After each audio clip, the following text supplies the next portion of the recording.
For many people, spending extra time at home this year meant learning new cooking techniques. This new segment is called Lovin' Oven. No, do you know what the difference is between braising, roasting, baking, and broiling? I don't know the difference between any of it. I definitely don't know braising. Well, we have some tips from an editor at Rachel Ray in Season Magazine on how to use your oven to its fullest potential. All right, we got to watch this. We'll start with braising. Braising is prized for its ability to take even the toughest cuts of meat and make them super tender. The technique involves cuts of meat or even vegetables and a little bit of liquid.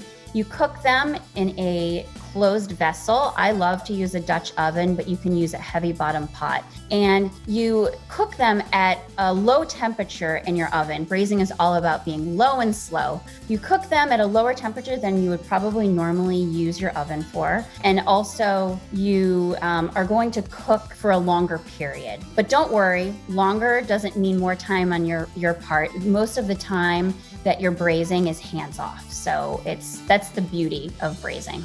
The next technique we can talk about is roasting. So roasting generally refers to high heat, and we're talking like 400 plus degrees. Roasting is best used for larger cuts of meat, whole chickens, whole fish, and even vegetables. The idea behind roasting is that you end up with these deeply browned outer pieces, or in the case of chicken, this really crispy skin.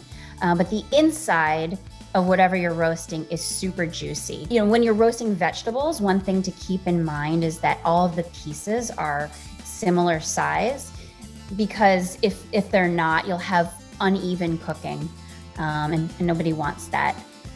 Baking has taken over our social media feeds in the last year, and for good reason. It's one of the most elemental techniques that we can use our oven for.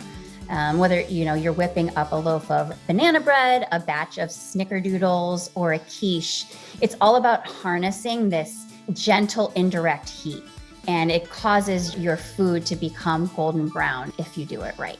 One of the things that we encourage is to not open your oven.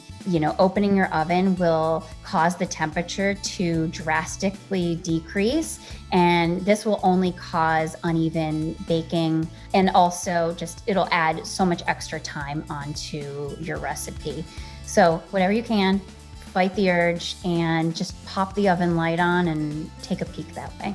So lastly, we'll talk about broiling. It's the speediest of all methods. We like to think of broiling as upside down grilling.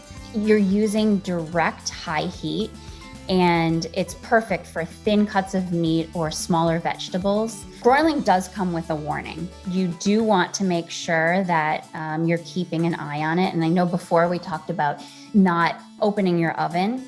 In this case, it's okay to do that every once in a while, or you can use your oven light, but it's just important to make sure that whatever you're broiling isn't in there too long, because it can go from beautifully browned to burnt in no time.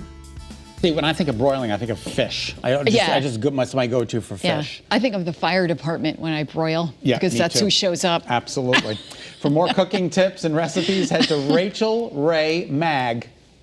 And Rachel Ray in Season is owned by the parent company of this news station, the Meredith Corporation.